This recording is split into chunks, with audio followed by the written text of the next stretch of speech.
కర్నూలు జిల్లా కోసిగిలో Mantralayam market yard committee chairman ప్రమాణ స్వీకారానికి ముఖ్య అతిథిగా మంత్రాలయం టీడీపీ ఇన్ఛార్జి ఎన్ రాఘవేంద్రారెడ్డి హాజరయ్యారు.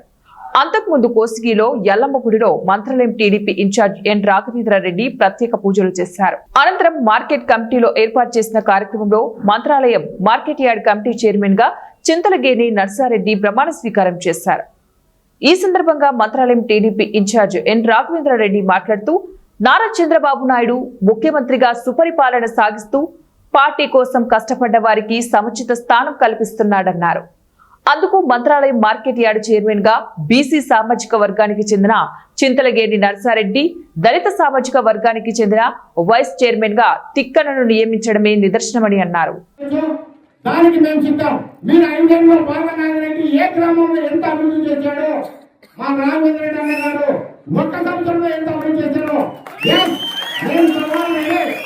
మీరు రెడీ అయితే రేపు పొద్దున్న మీరు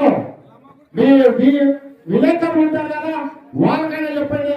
మేము ఎక్కడ రమ్మంటే మేము చెప్పినా వచ్చాం. కానీ మీరు మొన్న బల్లి వందకాల్లో ఏం చెప్పారండి, మొత్తం మీద ఉండేస్తారు లేడీస్, అది తెలియదు.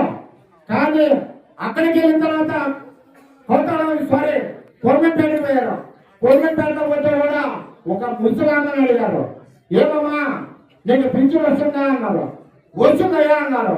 ఎవరు ఇచ్చారమ్మా అంటే చంద్రబాబు ఇచ్చారన్నా. వేరే ఏదైనా తిరిగారు. అక్కడ లైవ్ కట్ చేయి అంటారు. ఏంటి కట్ చేసేది కదా చెప్తారయ్యా. అక్కడ ఫస్ట్ మొదటి కొడుకు చంద్రబాబు ఆ రోజు చెప్పారు కదా.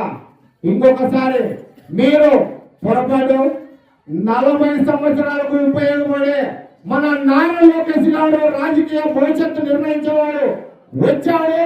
మన భవిష్యత్తును కూడా మారుతాయి. కాబట్టి ప్రతి ఒక్కరు నిరుత్సాహపడుతుంది. అందరికీ అవకాశాలు వస్తాయి. 20 సంవత్సరాల నుండి ఈ మార్కెట్ యార్డ్ని డెవలప్ చేయలేకపోయినారు. నాకు కూడా యువకులు ఉంటే ఈ మార్కెట్ యార్డ్ని డెవలప్ చేయాలా. మార్కెట్ యార్డ్ చైర్మన్ ఇచ్చేటప్పుడు ఆయన కూడా నర్సరెడ్డి గారు ఏమన్నారంటే, అన్నా ఇక్కడ మార్కెట్ లేదు, నన్ను చైర్మన్ గా నియమించి ప్రజా సేవ ఎక్కడ ఉంటుంది అన్నాడు. ఎవరైతే చేయలేనిది మనం చేసినప్పుడే మనకు గుర్తింపు వస్తుందనే ఉద్దేశంతోనే తమ్ముడు ఖచ్చితంగా నువ్వు ప్రమాణ స్వీకారం చేయాలి. అదేవిధంగా మార్కెట్ యార్డ్ ఉప చైర్మన్ గారు కూడా, అతను కూడా యువకుడు, ఉత్సాహవంతుడు. వాళ్ళిద్దరు జోడి కరెక్ట్ ఉంటే పని చేయించాలా, నా ఎమ్మడి పడి పని చేయించాలా, నన్ను ఎక్కడ పిలిస్తే అక్కడ రావాలా. అవసరమైతే వాళ్ళు వెళ్ళి చేసుకోగల కెపాసిటీ వాళ్ళకు ఉంది. కాబట్టి ఈ రోజు ఈ మార్కెట్ యార్డ్ చైర్మన్ కూడా వాళ్ళకి ఇవ్వడం జరిగిందని చెప్పి తెలియజేసుకుంటున్నాం. కాబట్టి ఒకటే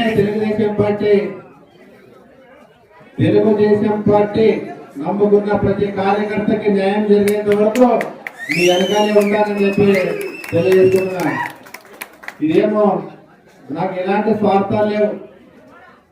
మీరు ఎప్పటి నుంచో పార్టీ కోసం కష్టపడ్డారు, పదవులు కూడా అనుభవించాలనే ఉద్దేశంతోనే ఎవరైతే నిజాయితీగా పార్టీ కోసం కష్టపడినారో ఖచ్చితంగా గుర్తించి వాళ్ళని ముఖ్యమంత్రి గారి దృష్టికి, లోకేష్ బాబు గారి దృష్టికి తీసుకెళ్తే వాళ్ళకు కూడా వీళ్ళు పార్టీలో పనిచేశారా లేదని అక్కడ వీళ్ళ యొక్క ఎప్పటి నుంచి సభ్యతలు ఉన్నాయి ఇవన్నీ కూడా గమనించిన తర్వాతనే వాళ్ళు కూడా అక్కడ నుంచి ఓకే చేసి పంపడం జరుగుతుంది. కాబట్టి మనం ప్రపోజ్ చేసేటప్పుడే మంచి వ్యక్తిని ప్రపోజ్ చేస్తే ఖచ్చితంగా అక్కడ పదవులు వస్తాయని చెప్పి తెలియజేసుకుంటున్నా.